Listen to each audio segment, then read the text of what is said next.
Oxford Bookworms Stage 1. Published by FLTRP. Copyright Oxford University Press, 2009. Chapter 1. School in England. One cold winter day, a little girl and her father arrived in London. Sarah Crewe was 7 years old, and she had long black hair and green eyes. She sat in the cab next to her father and looked out of the window at the tall houses and the dark sky. "What are you thinking about, Sarah?" Mr. Crewe asked. "You are very quiet." He put his arm round his daughter. "I'm thinking about our house in India," said Sarah, "and the hot sun and the blue sky. I don't think I like England very much, Father." "Yes, it's very different from India," her father said. "But you must go to school in London, and I must go back to India and work." "Yes, Father, I know," said Sarah. "But I want to be with you. Please come to school with me. I can help you with your lessons." Mr. Crewe smiled, but he was not happy. He loved his little Sarah very much, and he did not want to be without her. Sarah's mother was dead, and Sarah was his only child. Father and daughter were very good friends. Soon they arrived at Miss Minchin's School for Girls and went into the big house. Miss Minchin was a tall woman in a black dress. She looked at Sarah and then gave a very big smile. "What a beautiful child!" she said to Mr. Crewe. Sarah stood quietly and watched Miss Minchin. "Why does she say that?" she thought. "I am not beautiful, so why does she say it?" Sarah was not beautiful, but her father was rich. And Miss Minchin liked girls with rich fathers because it was good for the school, and good for Miss Minchin too. "Sarah is a good girl," Mr. Crewe said to Miss Minchin. "Her mother was French, so she speaks French well.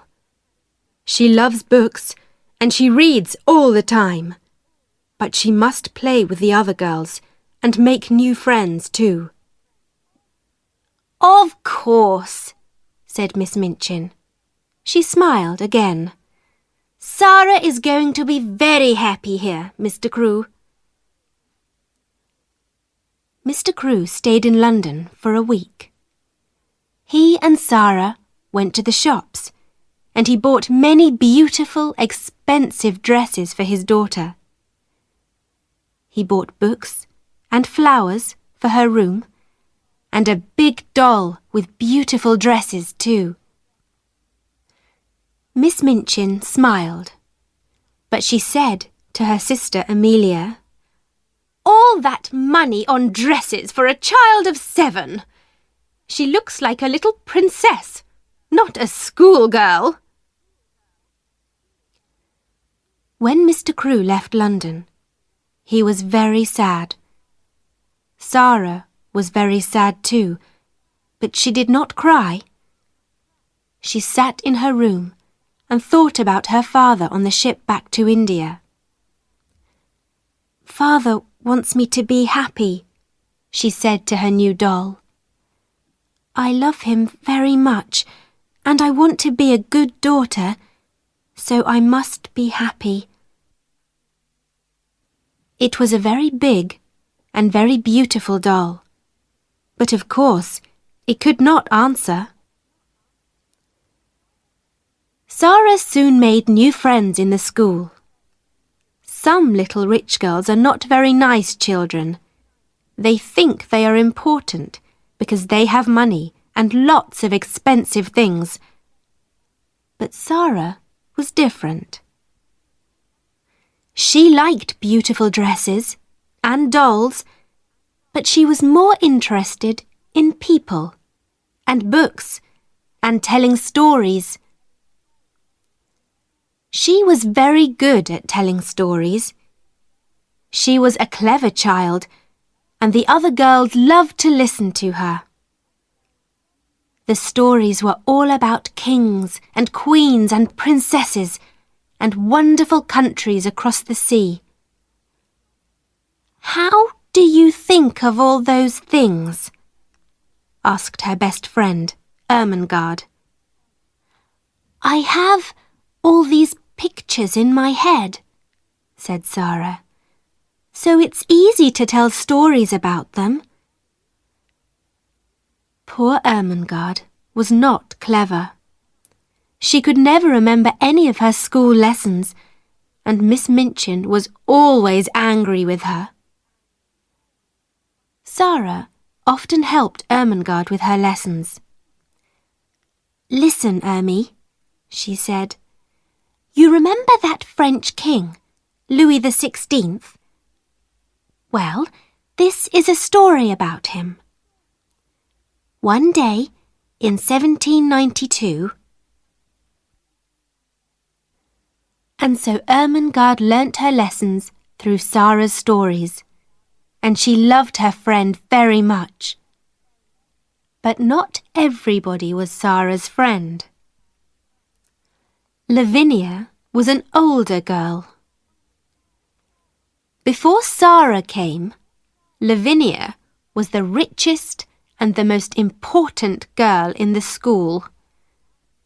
But Sarah's father was richer than Lavinia's father. So now Sarah was more important than Lavinia, and Lavinia did not like that. "Oh, Sarah is so clever," Lavinia often said. "Sarah is so good at French.